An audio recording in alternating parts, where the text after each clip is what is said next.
শিক্ষক নিয়োগ দুর্নীতি তদন্তে খবর নজর রাখতেই হবে, তার কারণ সিবিআই এবার দুই তৃণমূল কাউন্সিলরকে তলব করলো। বাপ্পাদিত্য দাশগুপ্ত এবং দেবরাজ চক্রবর্তীকে তলব করা হয়েছে। এর আগেই দুই নেতার বাড়িতে সিবিআই তল্লাশি চালিয়েছিল। অর্পিতা প্রতিনিধি আমার সঙ্গে রয়েছেন। অর্পিতা, যে নথি মিলেছিল সেবার এই তল্লাশির ফলে সেই নথির ভিত্তিতেই কি তাদের ডেকে পাঠানো হচ্ছে, বা সেই নথির বিষয়ে কি জানার জন্য তাদের ডেকে পাঠানো হচ্ছে বলে মনে হয়? শিক্ষক নিয়োগ দুর্নীতির মামলায় এবারে তলব করা হলো কাউন্সিলর বাপ্পাদিত্য দাশগুপ্তকে এবং তৃণমূল নেতা দেবরাজ চক্রবর্তীকে। আজই তাদেরকে তলব করা হয়েছে। তার মধ্যে বাপ্পাদিত্য দাশগুপ্ত আর কিছুক্ষণ পরেই নিজাম প্যালেসে তিনি আসবেন।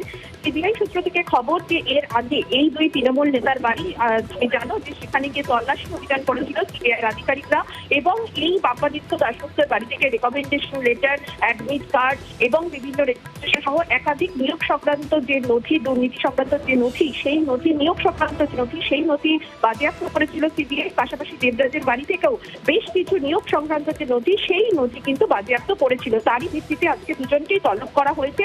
দুজনের বয়ানই রেকর্ড করা হবে। সেক্ষেত্রে এই সমস্ত রেকমেন্ডেশন লেটার বা যে সমস্ত নথি বাজেয়াপ্ত করেছে সিবিআই, সেগুলি কাউন্সিলরের বাড়িতে বা তৃণমূল নেতার বাড়িতে কেন ছিল, কি কাজে সেগুলো লাগছিল এবং কেন সেখানে রাখা হয়েছিল, সেক্ষেত্রে এই বিভিন্ন যে পোস্ট, সেই পোস্ট নিয়ে যে সমস্ত লেটার, সেখানে বিভিন্ন জায়গায় যে রেকমেন্ডেশনের যে সমস্ত সেখানে নথি পাওয়া গিয়েছে, সেই বিষয়ে কিন্তু আজকে জিজ্ঞাসাবাদ করা হবে। এবং সে কারণেই দেবরাজ চক্রবর্তী পাশাপাশি বাপ্পাদিত্য দাশগুপ্ত অর্থাৎ কাউন্সিলর, তাদের দুজনকেই আজকে তলব করা হয়েছে নিজাম প্যালেসে। এবং নিজাম প্যালেসে তাদের আজকে বয়ান রেকর্ড করে সিবিআই আধিকারিকরা জানার চেষ্টা করবে যে এই দুই তৃণমূল নেতা এবং তথা কাউন্সিলরের ভূমিকা কি ছিল। সেই কারণেই আর কিছুক্ষণ পরেই বাপ্পাদিত্য দাশগুপ্ত নিজাম প্যালেসে আসবেন বলে জানা গিয়েছে।